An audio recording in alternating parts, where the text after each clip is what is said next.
আসসালামু আলাইকুম। ভাই যে বাজারের অবস্থা কেমন? উঠে গেছেন বালিশ ছাড়া? গরুর দাম কি কম? বেশি যাচ্ছে না? ব্যবসা কালা দো আমারে। ভাই তাইলে কি আজকে খুশি না, সন্তুষ্ট না?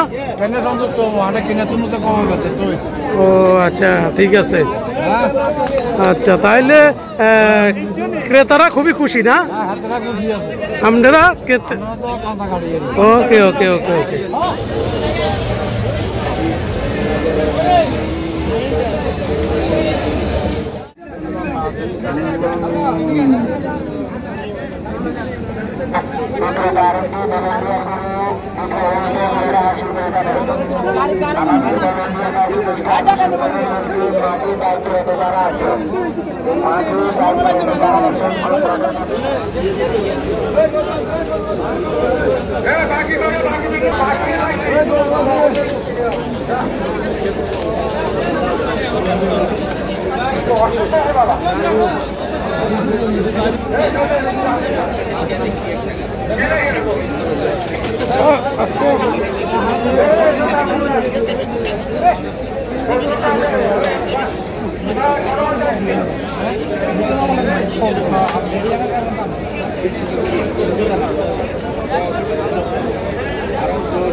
কত